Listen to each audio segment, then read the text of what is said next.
Let's quickly look at the computer software. So we said software is a set of instructions that tells the hardware what to do.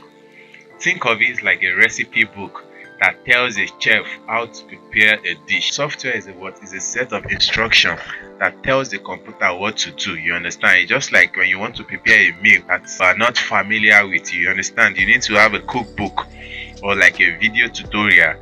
So from that video tutorial, it instructs you on how to cook such dish. You understand? The same thing with the computer software. It tells the what? It tells the computer what to do. It's a set of instructions that tells the hardware what to do. Software that tells all those hardware parts of the computer that we listed earlier, like the CPU, the mouse, the speaker, and the keyboard. It is this software that instructs them on what they are to do.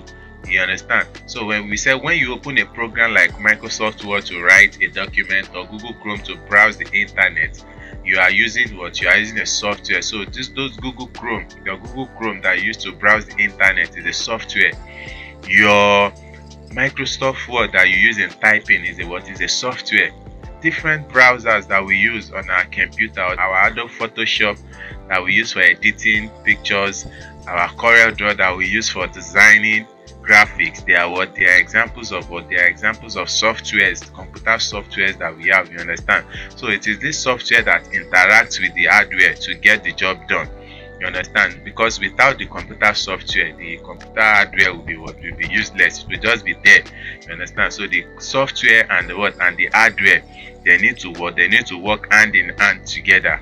So that is that on the computer software. So in the next class, we'll continue. Thank you for watching this video.